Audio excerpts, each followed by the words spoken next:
Clipless pedals are a great thing on the bike, and once you're used to them can really enhance your riding, but there are a few pitfalls to them. If you don't set them up correctly, well, then you're in for a world of trouble. So today we're going to be taking a look at a few of the things you want to watch out for and what not to do when setting up your clips.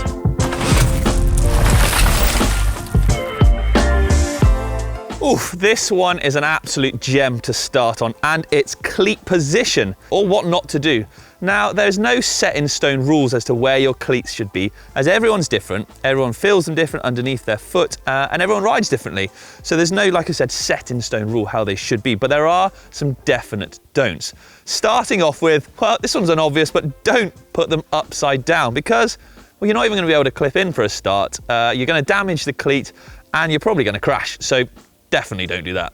Don't use the world's strongest Loctite on these cleat bolts. That's my next top tip for you.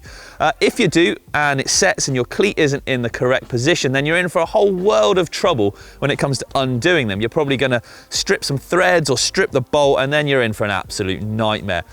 Use one of the weaker Loctites if you do. I generally don't think you need to use a Loctite at all, as I think it grips plenty strong enough and it gives you that wiggle room then to actually move the cleat around if you haven't nailed it first time round. So yeah, say no to Loctite, kids. Don't settle on cleat position, especially if you're new to cleats. Once you've put that cleat in, have a little play around, clip in and out, see if it feels comfortable, go for a little ride maybe.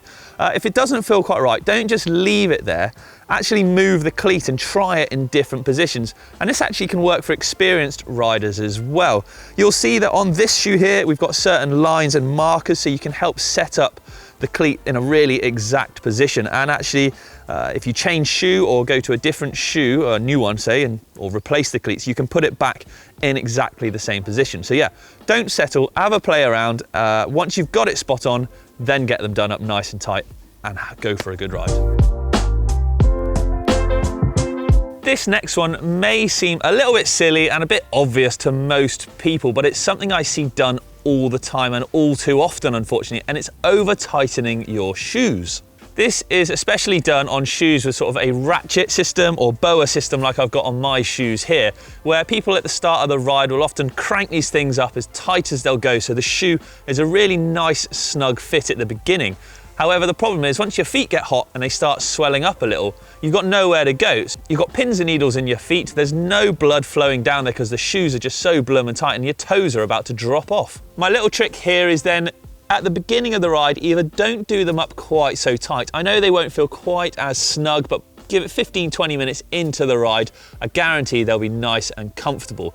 Or if you do them up really tight and you want that snug fit at the beginning of the ride, just remember and have it bearing there in the back of your mind that you might just have to back them off a touch to keep that comfort going and that feeling in your feet. Remember, this can be actually more apparent on the climate you live in. So if you live somewhere really hot, it's actually worth taking note of a bit more because you're gonna have really hot feet, obviously.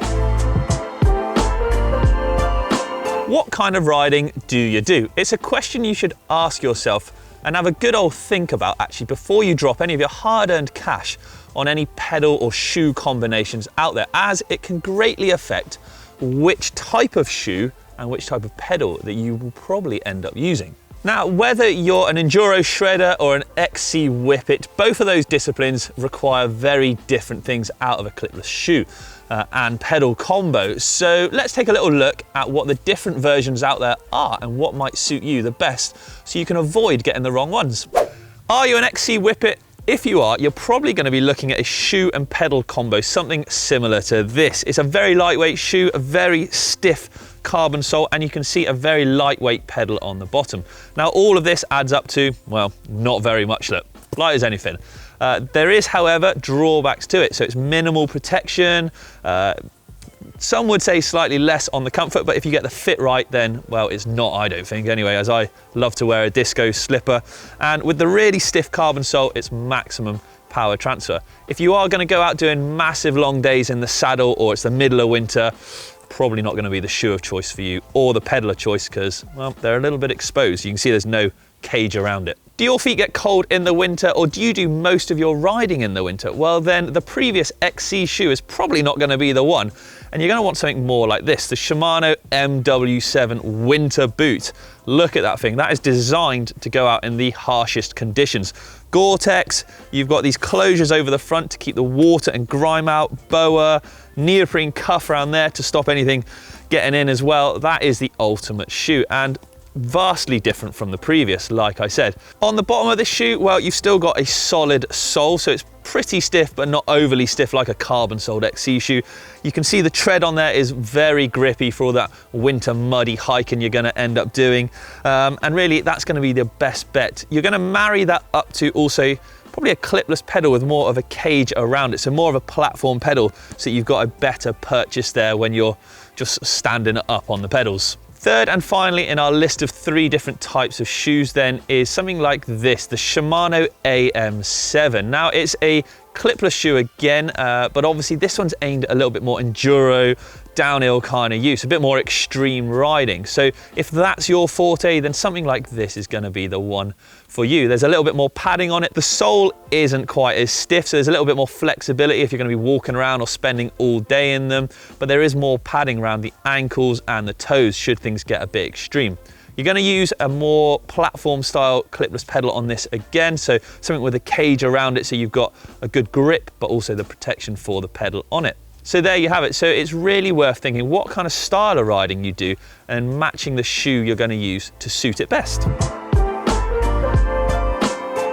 Now this next one again is something that is super obvious and something that I sadly see again all too often, and it's wearing the wrong shoe size. Now in your everyday set of shoes, your trainers that you're wearing down Tesco's, you can probably make do, you get away with it, it just whatever, doesn't really matter. But when you're wearing a really nice set of clipless shoes, well actually the effects of wearing the wrong size becomes even more apparent and can be very uncomfortable. Let's use again an XC shoe as an example, because it's something that I wear far too often. Now, to look at these, you might think, crikey, there is not a lot to them. There's barely any padding, like I've said. The BOA systems do them up really tight. And actually, they can appear to be quite uncomfortable, but actually that's not the case.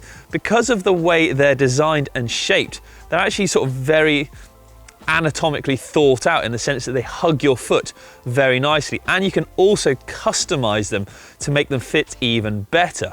So with these, for example, well, depending upon your actual foot shape, this is really delving into the depths now. If you've got a much higher instep, with these you can alter the feel of the instep, so these little inserts come with them, so you can really get that customized fit, as well as obviously trying different insoles as well. Now, as with all shoes, it's well worth trying before you buy. Don't just go online and go, oh, they look pretty cheap, I'll have a set of them. Get them through, try them. If you're not happy with them, don't settle again. Send them back, get the next size up or down, or even better, if you can try them on properly in person, go to your local bike shop, try lots of different pairs, because different manufacturers size shoes ever so slightly differently as well. So the more you try, sort of the broader overview you'll get. Don't settle. I'm sure this is something we've all done in the past, and it's not bothered to really do the research on what we're going to get into. Now, like I said, it's well worth checking manufacturers' sizing guides and looking at what you want to get first. But actually, I'm afraid there's just so much more to it than that. But don't be put off. I'm going to try and help you through it as we speak. Let's talk about the different kinds of systems out there, because you've got Crank Brothers, you've got Shimano, and well, they're probably the 2 biggest out there, but there are also plenty more. Guys like Time, Ritchie, Speedplay, they all have their own different take on the clipless pedal system, and each one has its own different characteristics and sort of individual ways of working. And doing the research on how these actually go, how they work, could define what suits you best. Reading things like reviews online or speaking to your mates that might already use these various different systems is one of the best ways to find out sort of how they are and how they feel. A review online might sort of be very biased and say one thing about a pedal system, but actually when you try it, if you can luckily get a pedal and maybe a shoe combo off of your friend and you give it a go, actually you think, oh, well, it said online that wasn't very good, but actually it feels really nice. So again, much like going into a shop and trying on lots of different shoes, being able to experiment and try as many different sort of cleat and pedal systems as you can is going to be really good for giving you a broader understanding and knowledge of those systems. Let's talk about the big two then. Now here at the channel we use Crank Brothers pedals. Now Crank Brothers pedal is very easy to clip in and out of. It's also got a lot of mud clearance and there's float in there. You can also adjust this float with different cleats on the bottom of your shoes. So those kind of characteristics might suit you best.